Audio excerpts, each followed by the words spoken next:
Nas profundezas das obras literárias está uma jornada como nenhuma outra. Hoje, adentramos ao coração das trevas com a obra-prima épica de Dante Alighieri, a Divina Comédia. Sejam bem-vindos, exploradores, eu sou o Lucas e esse é o Mundo dos Mitos. Prepare-se para uma jornada pela história, mito e lenda. Então, peguem um lugar, cliquem no botão de inscrição e vamos começar. A Divina Comédia é uma obra épica escrita por Dante Alighieri durante o século XIV. Dividida em 3 partes principais, Inferno, Purgatório e Paraíso, a obra narra a jornada de Dante através dos reinos espirituais, guiado primeiramente por Virgílio e posteriormente por Beatriz. O Inferno. No primeiro livro, intitulado Inferno, Dante se encontra perdido em uma floresta escura, representando o estado de desorientação espiritual e moral do protagonista. Ele é então guiado por Virgílio, o poeta romano, através dos 9 círculos do inferno. Cada círculo representa um tipo específico de pecado e punição, com as almas sendo castigadas de acordo com seus atos cometidos em vida.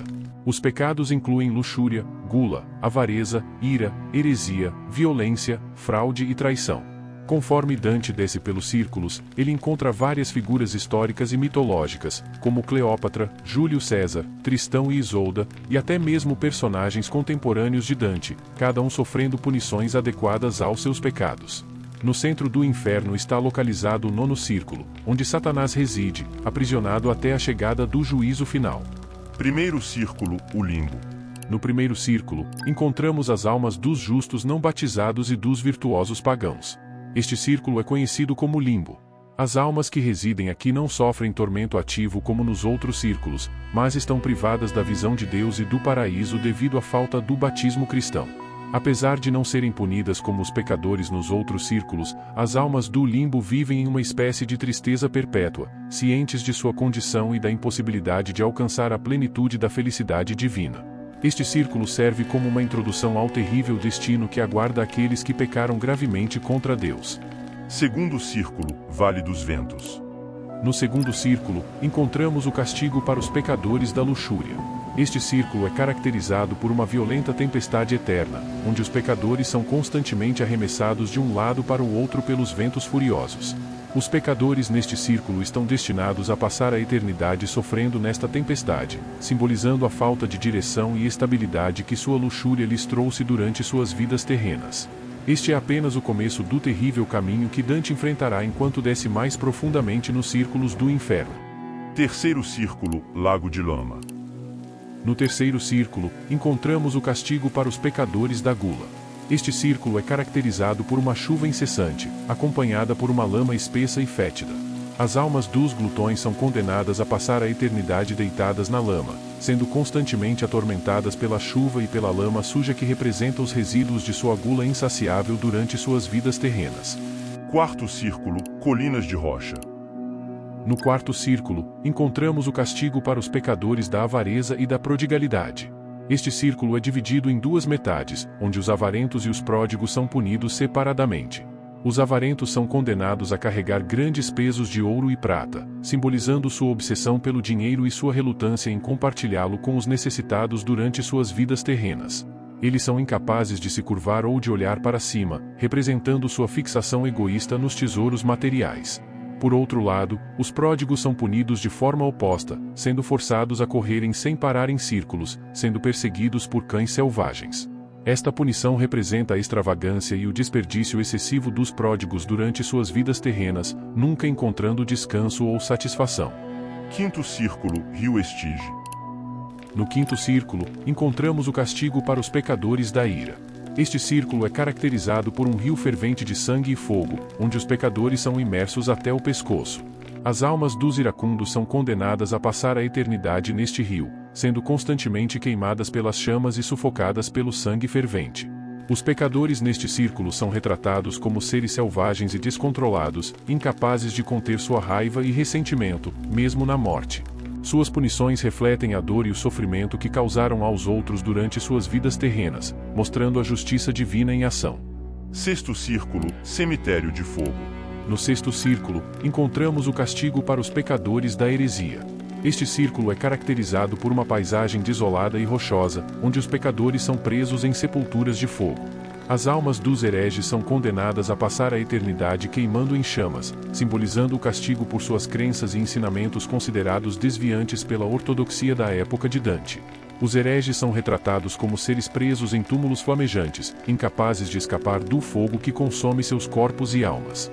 Esta punição reflete a seriedade com que a Igreja Católica Romana encarava a heresia na época de Dante, considerando-a uma ameaça à ordem e à autoridade estabelecidas.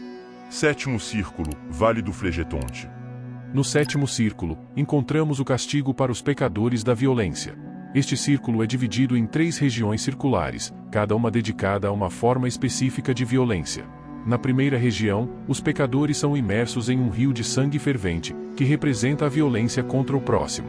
Na segunda região, os pecadores são transformados em árvores e arbustos espinhosos, onde são dilacerados por arpias. Esta punição é reservada para aqueles que cometeram violência contra si mesmos, como suicidas e autores de autodestruição.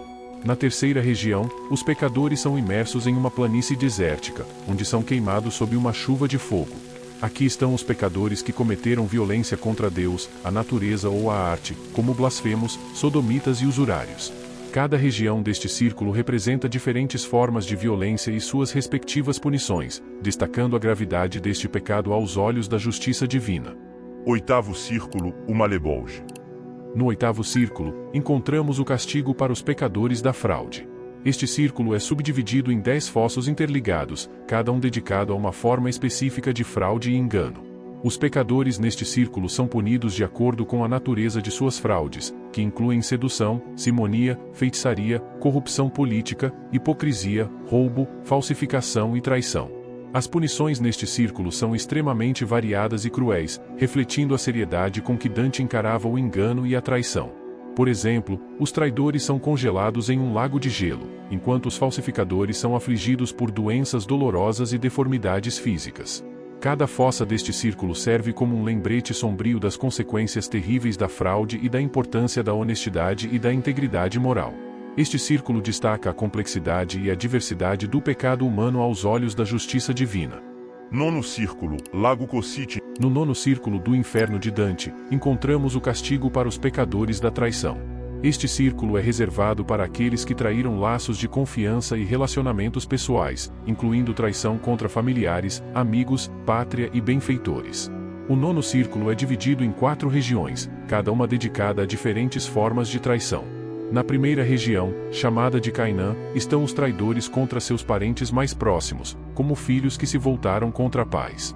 Na segunda região, chamada de Antenora, estão os traidores contra sua pátria ou cidade. Na terceira região, chamada de Ptolomeia, estão os traidores contra convidados ou hospedeiros. E na quarta região, chamada de Judeca, estão os traidores contra seus benfeitores ou protetores. Os pecadores neste círculo sofrem punições terríveis, como serem congelados em blocos de gelo até o pescoço, imobilizados em posições desconfortáveis ou completamente submersos no gelo, dependendo da gravidade de suas traições. O centro do inferno. Quando Dante e seu guia, o poeta romano Virgílio, chegam ao centro do inferno.